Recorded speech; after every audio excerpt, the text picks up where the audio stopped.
Hello ಅಮ್ಮ, ನಾನು ಸಂಗೀತಾ. ಹೇಗಿದ್ಯಮ್ಮ? ನಿನ್ನ ತಾಯಿ ತಂದೆ ಎಲ್ಲ ಹೇಗಿದ್ದಾರೆ? ಚೆನ್ನಾಗಿದ್ದಾರಮ್ಮ. ಅಮ್ಮ, ನಿಮ್ಮ ಹತ್ರ ಒಂದು ಮಾತು ಕೇಳಬೇಕಿತ್ತು. ಅದೇನ್ ಕೇಳಮ್ಮ ಸಂಗೀತ. ನೀನ್ ಏನ್ ಕೇಳಿದ್ರು ಅದನ್ನ ನೆರವೇರಿಸ್ಕೊಡೋದಕ್ಕೆ ನಾನು ಸದಾ ಸಿದ್ಧ. ಕೇಳು. ಅಮ್ಮ, ನಾನೊಂದು ನಿರ್ಧಾರಕ್ಕೆ ಬಂದಿದ್ದೀನಿ. ಅದು ಸರಿ ಅನ್ನೋ ಆಲೋಚನೆ ನಂದು. ಅದಕ್ಕೆ ನಿಮ್ಮ ಅಭಿಪ್ರಾಯ ಬೇಕಮ್ಮ. ಅದೇನು ಅಂತ ಹೇಳಮ್ಮ. ಮದುವೆ ಬಗ್ಗೆ ಯೋಚನೆ ಮಾಡ್ತಾ ಇದ್ದೀನಿ.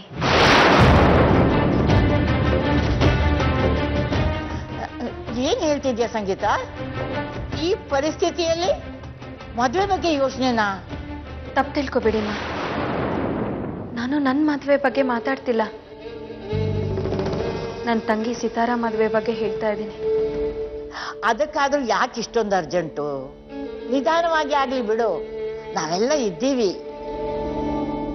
ನೋಡು, ಒಂದು ಒಳ್ಳೆ ಹುಡುಗ ಹುಡುಕಿ ನಿನ್ ತಂಗಿಗೆ ಮದುವೆ ಮಾಡೋದು ನಮ್ ಜವಾಬ್ದಾರಿ. ನಿನ್ ತಾಯಿ ಸ್ಥಾನದಲ್ಲಿ, ನಿನ್ ತಂದೆ ಸ್ಥಾನದಲ್ಲಿ ನಾನಿದ್ದೀನಮ್ಮ. ನೀನೇನು ಯೋಚನೆ ಮಾಡಬೇಡ. ನನ್ ಕಂದ, ನೀನ್ ಚೆನ್ನಾಗಿರ್ಬೇಕು, ನೀನ್ ನೆಮ್ಮದಿಯಾಗಿರ್ಬೇಕು. ನನ್ಗೆ ಬೇಕಾಗಿರೋದು ಅದೇನೆ. ನೀವು ನನ್ನ ಮೇಲೆ ಇಟ್ಟಿರೋ ಪ್ರೀತಿಗೆ ನಾನು ಯಾವಾಗಲೂ ನಿಮಗೆ ಋಣಿಯಾಗಿರ್ತೀನಮ್ಮ. ಆದರೆ ಸದ್ಯದ ಪರಿಸ್ಥಿತಿಲಿ ನಾನು ನನ್ನ ತಂಗಿ ಮದುವೆ ಮಾಡಲೇಬೇಕು. ಯಾಕಮ್ಮ ಸಂಗೀತ, ಅಂಥದ್ದೇನಾಗಿದೆ ಈಗ?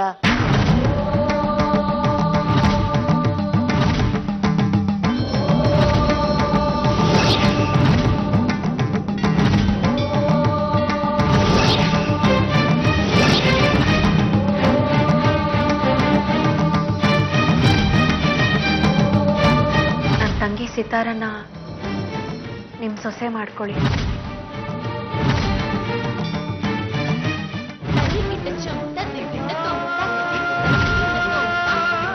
ಈಗ ನೀವೇ ಹೇಳಿಮ್ಮ, ನಾನು ತಗೊಂಡಿರೋ ನಿರ್ಧಾರ ಸರಿನೋ ತಪ್ಪೋ ಅಂತ.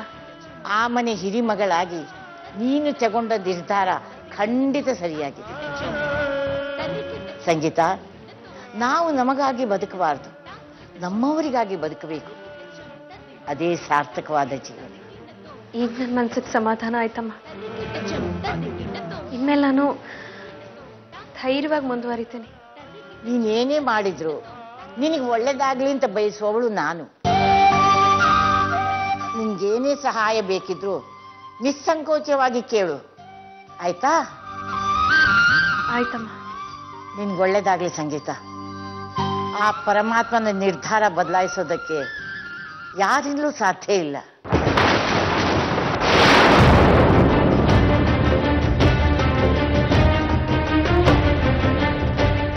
ಭಗವಂತ, ಏನಪ್ಪ ನಿನ್ ಲೀಲೆ? ಇನ್ನು ಏನೇನ್ ಮಾಡ್ತೀಯೋ ನನ್ಗೊಂದು ಅರ್ಥ ಆಗ್ತಾ ಇಲ್ಲ.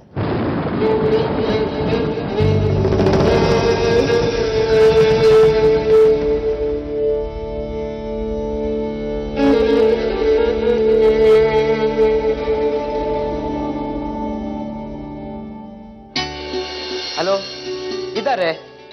ಹಾ, ಕೊಡ್ತೇನೆ. ಯಜಮಾನ್ರೆ, ಫೋನು. ಹಲೋ ಅರವಿಂದ್, ಹೇಳಿ. ಹಾಂ, ವಿಷಯ ಗೊತ್ತಾಯ್ತು. ಅದು ನಾವು ಮೀಟ್ ಮಾಡಿ ಮಾತಾಡೋಣ. ಹಾಂ, ಓಕೆ. ಇಷ್ಟಲ್ಲಿ. Okay, thanks for calling. Jayarama, ನಿನ್ನ ಹತ್ರ ಒಂದು ಮುಖ್ಯವಾದ ವಿಷಯ ಮಾತಾಡಬೇಕು. ಗಮನ ಇಟ್ಟು ಕೇಳು. ಏನಮ್ಮ ಅಂತ ಮುಖ್ಯವಾದ ವಿಷಯ? ಸಂಗೀತ ತಂಗಿ ಸಿತಾರಾ ಇದ್ದಾಳಲ್ಲ, ಅವಳು ಮದುವೆ ಸೆಟ್ ಆಗಿದೆ ಜಯರಾಮ. ಸಿತಾರಾ ಮದುವೆನಾ? ಅವರೆಲ್ಲ ಇಂಥ ಸಂಕಷ್ಟದಲ್ಲಿರುವಾಗ ಇದನ್ನು ಕೇಳಿ ನಿನಗೂ ಸಂತೋಷ ಆಗ್ತಾ ಇದೆಯಾ? ಅಲ್ಲಮ್ಮ, ಸಂಗೀತ ಅವ್ರ ತಂದೆ ಎಂಥ ಪರಿಸ್ಥಿತಿಲಿದ್ದಾರೆ ಅಂತ ನಿನಗೂ ಗೊತ್ತು. ಅವ್ರ ತಾಯಿ ನೋಡಿದರೆ ಪಾಪ ಹಾಗಿದ್ದಾರೆ. ಇಂಥ ಸಮಯದಲ್ಲಿ ಆ ಮನೆಯಲ್ಲಿ ಮದುವೆ ಅನ್ನೋದು ಬೇಕಿತ್ತ? ಹೌದು, ಇನ್ನು ಸಂಗೀತ ಅವರಿಗೆ ಮದುವೆ ಆಗಿಲ್ಲ. ಅದೇನು ದಿಢೀರಂತ ಸಿತಾರ ಮದುವೆ ಬಗ್ಗೆ ಯೋಚನೆ ಮಾಡ್ತಿದ್ದಾರೆ? ಅದಕ್ಕೂ ಒಂದು ಬಲವಾದ ಕಾರಣ ಇದೆ ಜಯರಾಮ. ಸಿತಾರ ಮದುವೆ ಆಗೋ ಹುಡುಗ ಬೇರೆ ಯಾರೂ ಅಲ್ಲ, ನಮ್ಮ ಆರಾಧ್ಯರ ಮಗ ರಘುನೇ. ಎಲ್ಲ ವಿಚಿತ್ರವಾಗಿದೆಯಲ್ಲಮ್ಮ. ರಘು ಸಿತಾರಾನ? ಮತ್ತೆ ಸಂಗೀತ ನಿನ್ನನ್ ಮದುವೆ ಹಾಕಿದ್ದಾಳೆ ಜಯರಾಮ. ಭಟ್ರೆ, ಇವ್ರನ್ನ ಕರ್ಕೊಂಡು ಹೋಗಿ ನಿದ್ದೆ ಮಾತ್ರೆ ಕೊಟ್ಟು ಮಲಗಿಸಿ. ಹೇಗೋ ಇಷ್ಟು ದಿವಸ ಸುಮ್ಮನೆ ಇದ್ದೆಲ್ಲ ಅಂತ ಸಮಾಧಾನವಾಗಿದ್ದೆ, ಮತ್ತೆ ಶುರು ಮಾಡಿದ್ಯಾ? ಸುಮ್ಮನೆ ತಮಾಷೆಗೆ ಹೇಳ್ದೆ ಜಯರಾಮ. ಯಾರು ಇಂಥ ವಿಷಯದಲ್ಲಿ ತಮಾಷೆ ಮಾಡ್ತಾರ? ಹೌದು, ರಘು ಯಾಕೆ ಸಿತಾರನ್ ಮದುವೆ ಆಗ್ತಾ ಇದ್ದಾನೆ? ಯಾಕಂದ್ರೆ ಸಂಗೀತ ರಘುನ ಮದುವೆ ಆಗಲ್ವಲ್ಲ. ಅವಳ ಅಪ್ಪ ಅಮ್ಮ ಹುಷಾರಾಗೋವರೆಗೂ ತಾನ್ ಮದುವೆ ಆಗಲ್ಲ ಅಂತ ಹೇಳ್ತಿದ್ದಾಳೆ, ಅದಕ್ಕೆ. ಆದ್ರೆ ರಘುಗೆ 1 ವರ್ಷದೊಳಗೆ ಮದುವೆ ಆಗಲೇಬೇಕಂತೆ. ಇಲ್ಲ ಅಂದ್ರೆ ಅವನ್ ಜಾತಕದಲ್ಲಿ ಮತ್ತೆ ಮದುವೆ ಋಣ ಇಲ್ಲ ಅಂತ ಬರ್ದಿದ್ಯಂತೆ. ಪಾಪ, ಅದಕ್ಕೆ ಸಂಗೀತ ಈ ತೀರ್ಮಾನಕ್ಕೆ ಬಂದಿದ್ದಾಳೆ. ಏನೇ ಆದ್ರೂ ಪಾಪ ಇಬ್ಬರು ಹೆಣ್ಮಕ್ಳಿಗೆ ಇಂಥ ಕಷ್ಟ ಬರಬಾರ್ದಾಗಿತ್ತು. ಒಂದಂತೂ ಸತ್ಯ ಜಯರಾಮ, ಒಳ್ಳೇದು ಕೆಟ್ಟದು ಈ ಎರಡರ ಹಿಂದೆ ಆ ದೇವರು ಯಾವ್ದಾದ್ರು ಒಂದು ಕಾರಣ ಇಟ್ಟೇ ಇರ್ತಾನೆ. ಏನಮ್ಮ ಅಂಥ ಕಾರಣ ಇರುತ್ತೆ? ಏನು ಅಂದ್ರೆ ಆ ಎಂಗೇಜ್ಮೆಂಟ್ ಆಗೋದು, ರಘು ಸಂಗೀತನ ಮದುವೆ ಆಗೋದು ಆ ದೇವರಿಗೆ ಇಷ್ಟ ಇರ್ಲಿಲ್ಲ. ಅದಕ್ಕೆ ನೋಡು ಹೀಗೆಲ್ಲ ಆಗಿದ್ದು. ಅಮ್ಮ, ನೀನೇ ಏನೇನೋ ವಿಚಿತ್ರವಾಗಿ ಕಲ್ಪನೆ ಮಾಡ್ಕೋಬೇಡ, ಅದು ವಾಸ್ತವ ಅಲ್ಲ. ಹಾಗಲ್ಲ ಜಯರಾಮ. ಸಾಕು, ಈಗೇನು ಮಾತ್ಬೇಡ.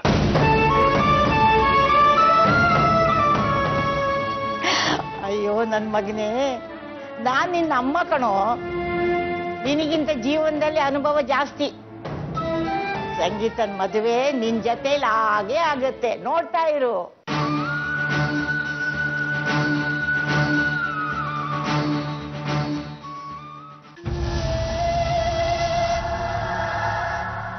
ಅಕ್ಕ, ಲೇಔಟ್ ಮಾಡಿದ್ರೆ ಎಷ್ಟು ಕಾಸು ಸಿಗ್ಬೋದು ನಮ್ಗೆ? ಪಾರ್ಟ್ನರ್ಸ್ಗೆ ಹೋಗೋ ಪಾಲ್ ಹೋಗಿ ಸುಮಾರು 18 ರಿಂದ 20 ಕೋಟಿ ನಮಗ್ ಲಾಭ ಬರ್ಬೋದು ಕಣ. ಅಕ್ಕ, ಕಾಸು ಬಂದ್ರೆ ನನಗೊಂದು ಬೈಕ್ ಕೊಡಿಸ್ತೀಯಾ? ಅಯ್ಯೋ ಪೆದ್ದ, ಬರೀ ಬೈಕ್ ಏನೋ, ಒಂದು ಒಳ್ಳೆ ಬೆನ್ಸ್ ಕಾರೇ ಕೊಡಿಸ್ತೀನಿ. ನನ್ಗಿರೋದ್ ನೀನೊಬ್ನೇ ತಮ್ಮ, ಜಿಮ್ ಅಂತ ಲೈಫ್ನ ಲೀಡ್ ಮಾಡು. ನೋಡ್ತಾ ಇರು ನನ್ನ ಲೈಫಲ್ಲಿ ಹೇಗೆ ಬೆಳಿತೀನಿ ಅಂತ.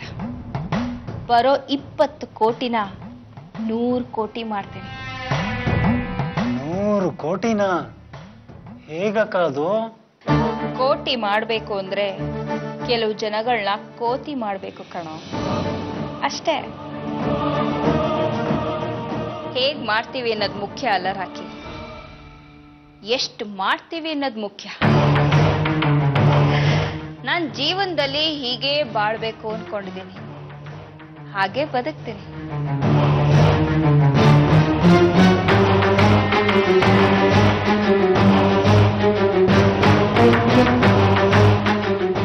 ನಮ್ಮ ತಾಯಿಗೆ ನಮ್ಮ ತಂದೆ ಹೇಗೆ ಮೋಸ ಮಾಡಿದ್ನೋ ಹಾಗೆ ನಾನು ಬೇರೆಯವ್ರಿಗೆ ಮೋಸ ಮಾಡ್ತೀನಿ. ನಾವ್ ಅನ್ಕೊಂಡಂಗೆ ಬದುಕೋದಕ್ಕೆ ಆ ಸಂಗೀತ ಬಿಡ್ತಾಳ? ಎಲ್ಲಿ, ಯಾವಾಗ, ಯಾವ ತರ ಹೊಡಿಯೋಣ ಅಂತ ಕಾಯ್ತಾ ಇರ್ತಾಳೆ. ರಾಕಿ,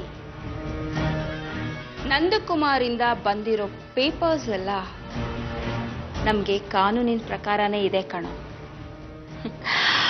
ಅವಳು ಯಾವ ಕೋರ್ಟ್ ಹೋದ್ರೂ ತೀರ್ಪು ನಮ್ ಕಡೆನೇ ಇರತ್ತೆ.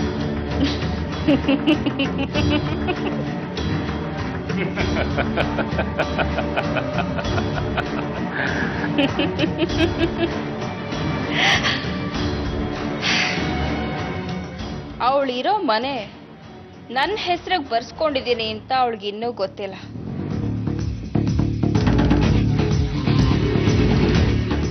ಅವಳು ನನ್ನನ್ನ ಮನೆಯಿಂದ ಆಚೆ ಕತ್ತಿ ಹಿಡಿದು ಹೇಗೆ ದಬ್ಬದ್ಲೋ ಹಾಗೆ ನಾನು ಅವ್ರ ಮನೆಯವ್ರನ್ನೆಲ್ಲ ಕತ್ತಿಡ್ದು ಆಚೆ ದಬ್ತೇನೆ.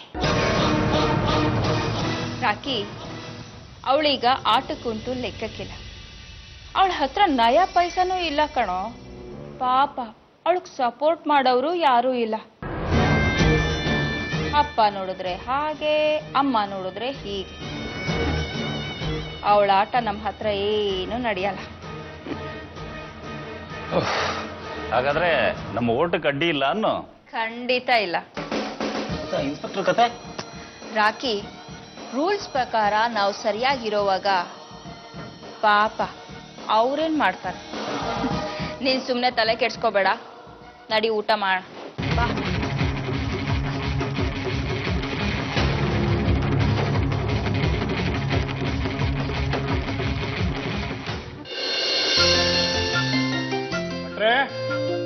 ಸಂತೋಷ್ ಅಲ್ಲಿ ಬಂದ್ರು ಯಜಮಾನ್ರೆ.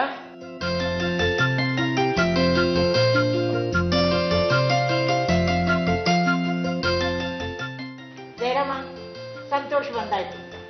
ಅದ್ನೇನ್ ಸಂತೋಷದ ವಿಷಯ ಅಂತ ಹೇಳು, ಬೇಗ ಹೇಳು. ಅಮ್ಮ, ಇವತ್ತು ನಾನೇನ್ ಕೆಲಸ ಮಾಡಿರ್ಬೋದು ಹೇಳು? ಇನ್ನೇನ್ ಮಾಡಿರ್ತೀಯ ಅಣ್ಣ? ಯಾವ್ದಾದ್ರು ಒಂದು ದೊಡ್ಡ ಪ್ರಾಜೆಕ್ಟ್ಗೆ ಸೈನ್ ಹಾಕಿರ್ತೀಯ? ಅಲ್ಲ, ಇವತ್ತು ಪುರೋಹಿತರನ್ನ ನಮ್ಮ ಆಫೀಸಿಗೆ ಕರ್ಸ್ಕೊಂಡು ನಮ್ಮ ಸಂತೋಷ್ ಮತ್ತು ರಾಶಿ ಮದುವೆ ಡೇಟ್ ಅನ್ನ ಫಿಕ್ಸ್ ಮಾಡಿದ್ದೀನಿ.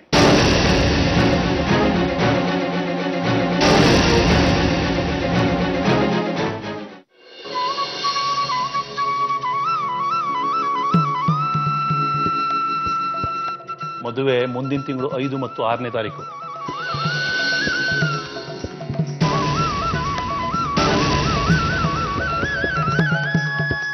ಮದುವೆ ಎಲ್ಲಿ ಗೊತ್ತಾ? ಬ್ಯಾಂಗ್ಳೂರ್ ಪ್ಯಾಲೇಸ್ನಲ್ಲಿ. ಯಾರ್ಯಾರಿಗೆ ಏನೇನು ಒಡವೆಗಳು ಬೇಕು, ಯಾವ್ಯಾವ ಬಟ್ಟೆ ಬರೆಗಳು ಬೇಕು, ನಮ್ಮ ರಾಶಿ ಪುಟ್ಟಂಗೆ ಏನು ಒಡವೆಗಳು ಬೇಕು ಎಲ್ಲ ಲಿಸ್ಟ್ ಮಾಡಿಕೊಟ್ರೆ ನಾಳೆನೇ ಆರ್ಡರ್ ಕೊಟ್ಬಿಡ್ತೀನಮ್ಮ. ನೋಡ್ತಾ ಇರಿ, ಈ ಮದುವೆನ ಹೇಗೆ ಧಾಮ್ ಧೂಮಾಗಿ ಮಾಡ್ತೀನಿ ಅಂತ. ಇಡೀ ಊರೇ ತಿರುಗಿ ನೋಡ್ಬೇಕು, ಹಾಗೆ ಅದ್ದೂರಿಯಾಗಿ ಮಾಡ್ತೀನಿ.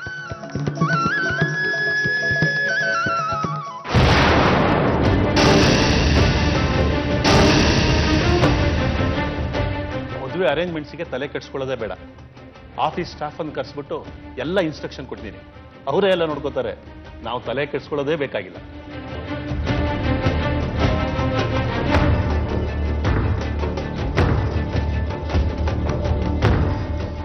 ಆ ಸ್ವರ್ಗದಲ್ಲಿರುವ ನನ್ನ ಹೆಂಡತಿ ಶ್ರುತಿ ಈ ಮದುವೆ ನೋಡಿ ಅಲ್ಲಿಂದನೇ ಖುಷಿ ಪಡಬೇಕು.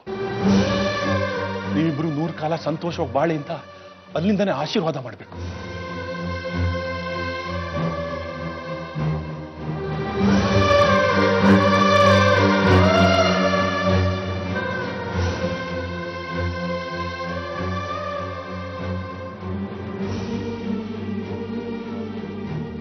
ಯಾಕಮ್ಮ ಸುಮಿತ್ರ, ಯಾಕೆ ಅಳ್ತಾ ಇದೀಯಾ? ಏನಾಯ್ತು? ಅರೇಂಜ್ಮೆಂಟ್ಸ್ ಅಲ್ಲಿ ಏನಾದ್ರು ಕೊರತೆ ಆಯ್ತಾ? ನಿನ್ ಮನಸ್ಸಲ್ಲಿ ಬೇರೆ ಏನಾದ್ರೂ ಆಸೆಗಳಿದ್ರೆ ಹೇಳು, ನಾನು ನಡೆಸ್ಕೊಡ್ತೀನಿ.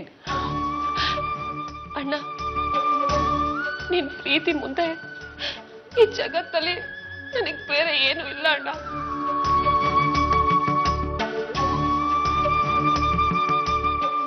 ನಿನ್ನಂತ ಅಣ್ಣನ್ ಪಡೆಯೋಕೆ ನಾನು ತುಂಬಾ ಪುಣ್ಯ ಮಾಡಿದ್ದೀನಿ. ಪ್ರೀತಿ ಮದ್ವೆ ಮಾಡ್ಕೊಂಡಿದ್ ಗಂಡ ಮೋಸ ಮಾಡಿದ್ರು. ಆ ನೋವನ್ನ ಮರೆಸೋಂತ ಸಂತೋಷನ ನೀನ್ ನನಗ್ ಕೊಟ್ಬಿಟ್ಟೆ ಅಣ್ಣ. ನಿನ್ನ ಮದುವೆನೂ ಇದೇ ರೀತಿ ಅದ್ದೂರಿಯಾಗಿ ಮಾಡಬೇಕು ಅಂತ ಕನಸ್ಕೊಂಡಿದ್ದೆ, ಆಗ್ಲಿಲ್ಲ. ನಿನ್ನ ಮದುವೆ ಆತರವಾಗಿ ನೋಡ್ಬೇಕು. ಆದ್ರೆ ನೋಡ್ತಾ ಈ ಮದುವೆನ ನನ್ನ ಇಷ್ಟದ ಪ್ರಕಾರನೇ, ನನ್ನ ಆಸೆ ಅಂತಾನೆ ವಿಜೃಂಭಣೆಯಿಂದ ಮಾಡ್ತೀನಿ.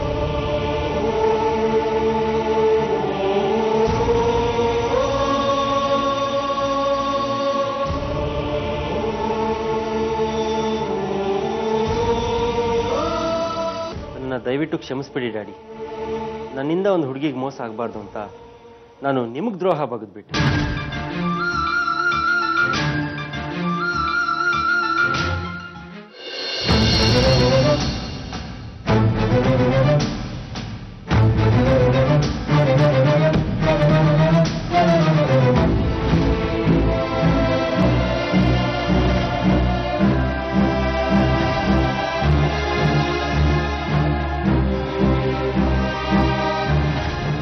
ನನ್ನಿಂದ ಸಿತಾರನ ಬೇರೆ ಮಾಡೋದಕ್ಕೆ ಯಾರಿಂದನೂ ಸಾಧ್ಯ ಆಗೋದಿಲ್ಲ.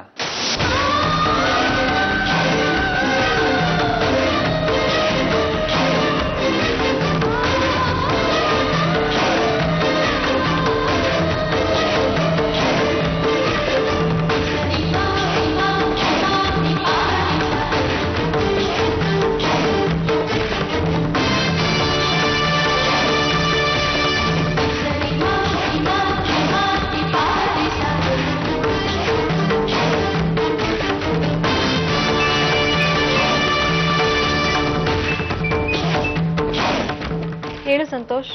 ಸಿತಾರ, ನಿನ್ನ ಹತ್ರ ಒಂದು ಮುಖ್ಯವಾದ ವಿಷಯ ಮಾತಾಡೋದಿತ್ತು.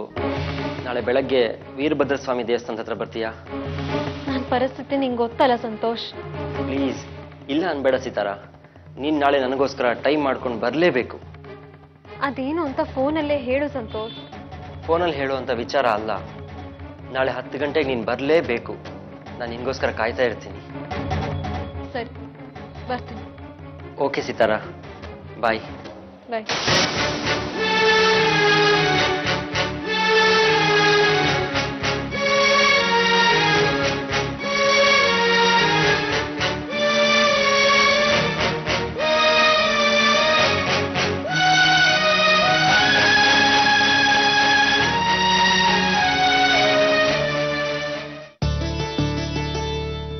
ಅಮ್ಮ, ಅಪ್ಪ, ನಾನು ಹೋಗಿ ಬರ್ತೀನಿ. ನಿನ್ ತಿಂಡಿ ಆಯ್ತಪ್ಪ? ಆಯ್ತು.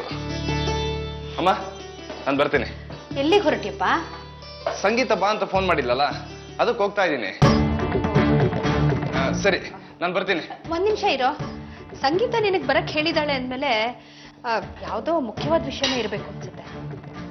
ಅದು ನಿನಗೆ ಗೊತ್ತಮ್ಮ? ಅದು ಅದು ನನ್ನ ಮನಸ್ಸಿಗೆ ಹಾಗನ್ನಿಸ್ತು ಅಷ್ಟೇ ಕಣೋ. ಆಮೇಲೆ ಸಂಗೀತ ಏನೇ ಹೇಳಿದ್ರು ಇಲ್ಲ ಅನ್ಬೇಡಪ್ಪ. ಇಲ್ಲಮ್ಮ, ಸಂಗೀತ ಮನಸ್ಸಿನ ವಿರುದ್ಧವಾಗಿ ನಾನು ಯಾವತ್ತೂ ನಡ್ಕೊಳ್ಳೋದಿಲ್ಲ. ಅವಳು ನನ್ನ ಪ್ರಾಣ ಬೇಕಾದ್ರೂ ಕೇಳಿ, ಕೊಡೋದಕ್ಕೆ ರೆಡಿಯಾಗಿರ್ತೀನಿ. ಯಾಕೆ ರಘು ಹೀಗೆಲ್ಲ ಮಾತಾಡ್ತೀಯ? ಸಂಗೀತ ಏನೇ ಹೇಳಿದ್ರು ಏನೇ ಮಾಡಿದ್ರು ಅದೆಲ್ಲ ನಿನ್ನ ಒಳ್ಳೇದಕ್ಕೋಸ್ಕರ. ಆ ಮಗುವಿನ ಮಾತಿಗೆ ವಿರುದ್ಧವಾಗಿ ನಡ್ಕೋಬೇಡ ಅಷ್ಟೇ. ಸರಿ ಅಪ್ಪ, ನಾನು ಬರ್ತೀನಿ. ಅಮ್ಮ, ನಾನು ಬರ್ತೀನಿ. ದೇವ್ರು ಒಳ್ಳೇದ್ ಮಾಡ್ಲಿ, ಹೋಗ್ಬಾ. ರೀ, ಸಂಗೀತ ಸಿತಾರ ವಿಷಯ ಮಾತಾಡೋದಿಕ್ ಬರೋದಿಕ್ ಹೇಳಿರ್ಬೋದಲ್ವಾ? ಇರ್ಬೋದು ಸರಸ್ವತಿ. ಹೇಗೋ ಸಂಗೀತ ಮಾತಿಗೆ ಇವನು ಒಪ್ಕೊಂಡ್ರೆ ಸಾಕು.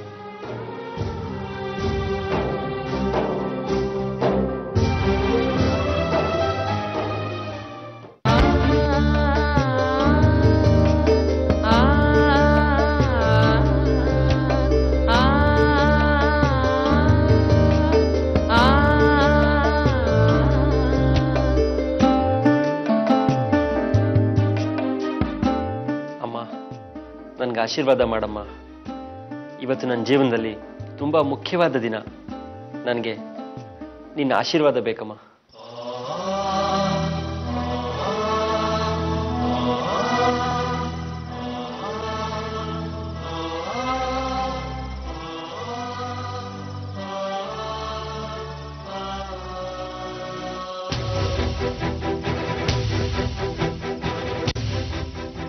ಭಟ್ರೆ, ಡ್ಯಾಡಿಯಲ್ಲಿ ಯಾವುದೋ ಮೀಟಿಂಗ್ ಇದೆ ಅಂತ ಆಗ್ಲೇ ಹೊರಗಡೆ ಹೋದ್ರು. ಹೌದಾ? ಸರಿ ಬಿಡಿ.